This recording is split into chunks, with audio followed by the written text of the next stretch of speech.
বিশ্বনবী খাদিজাতুল কুবরা, ওনার প্রথম স্ত্রী খাদিজাতুল কুবরা তাহেরাকে কবরের মধ্যে রেখে দিয়ে কাঁদতে শুরু করলেন, চোখের পানি ছেড়ে অনেক দোয়া করলেন। দোয়া শেষে সব সাহাবারা ঘরে ফিরে যায়, বিশ্বনবী যায় না।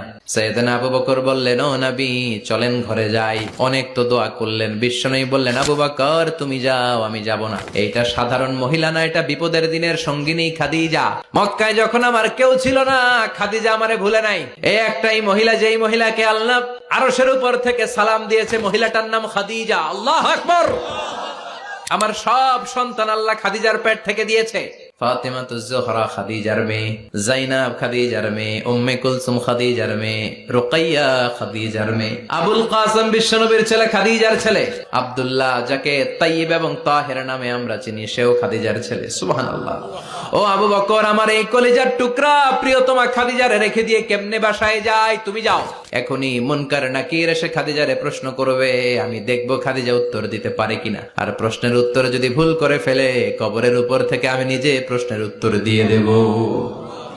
সাইয়েদনা জিবরাইল বললেন, নবী আপনার আর দাঁড়িয়ে থাকার দরকার নাই, আবু বকরের সাথে ঘরে চলে যান। আল্লাহ জানিয়ে দিয়েছে, খাদিজার কবরের প্রশ্নে যদি কোনো সমস্যা হয়, আরশের উপর থেকে খাদিজার প্রশ্নের জবাব আল্লাহ নিজে দিয়ে দিবে।